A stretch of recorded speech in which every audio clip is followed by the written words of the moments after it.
మహిళలకు స్వేచ్ఛగా బతకాలంటే ఆర్థికంగా ఎవరి మీద ఆధారపడకుండా ఉండటం చాలా ముఖ్యం. అందుకే ఈ జనరేషన్ లో చాలా మంది మహిళలు ఉద్యోగాలు చేస్తున్నారు. మరికొంతమంది వ్యాపారాలు చేయాలనే కోరికలున్న ఆర్థిక స్తోమత వల్ల ఆగిపోతున్నారు. అయితే అలాంటి వారి కోసం మన దేశంలో అనేక పథకాలు అమల్లో ఉన్నాయి. అవేంటో ఇప్పుడు చూద్దాం. 2025-26 వార్షిక బడ్జెట్ ప్రకటించే సమయంలో కూడా తొలిసారి బిజినెస్ ప్రారంభించే మహిళలకు రాబోయే 5 సంవత్సరాల్లో 2 కోట్ల వరకు టర్మ్ లోన్లు అందించడానికి కొత్త పథకాన్ని ప్రారంభించనున్నట్లు కేంద్రం ప్రకటించింది. ఇక సొంతంగా వ్యాపారం ప్రారంభించాలనుకునే వారికి భారతీయ మహిళా బ్యాంకు బిజినెస్ లోన్స్ ఇస్తుంది.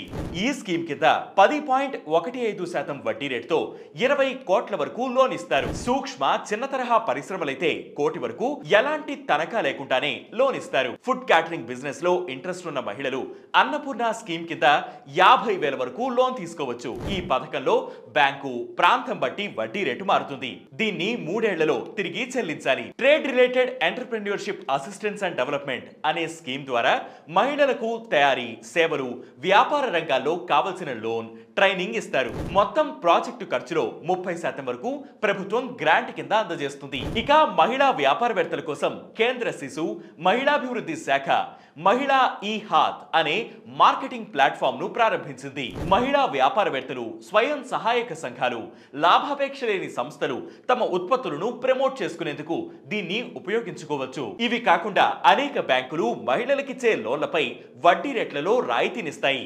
సందర్భాన్ని బట్టి 0.05 నుంచి 0.5% వరకు డిస్కౌంట్ ఉండొచ్చు. అంతేకాదు హోమ్ లోన్, కార్ లోన్లపై కూడా మహిళలకు తక్కువ వడ్డీ రేట్లు ఉంటాయి. ఒక్కోసారి ప్రాసెసింగ్ ఫీజులోనూ మినహాయింపు ఉంటుంది. సో ఈ అవకాశాలను ఉపయోగించుకుని సమాజంలో స్వేచ్ఛగా ఎవరి మీద ఆధారపడకుండా జీవించండి.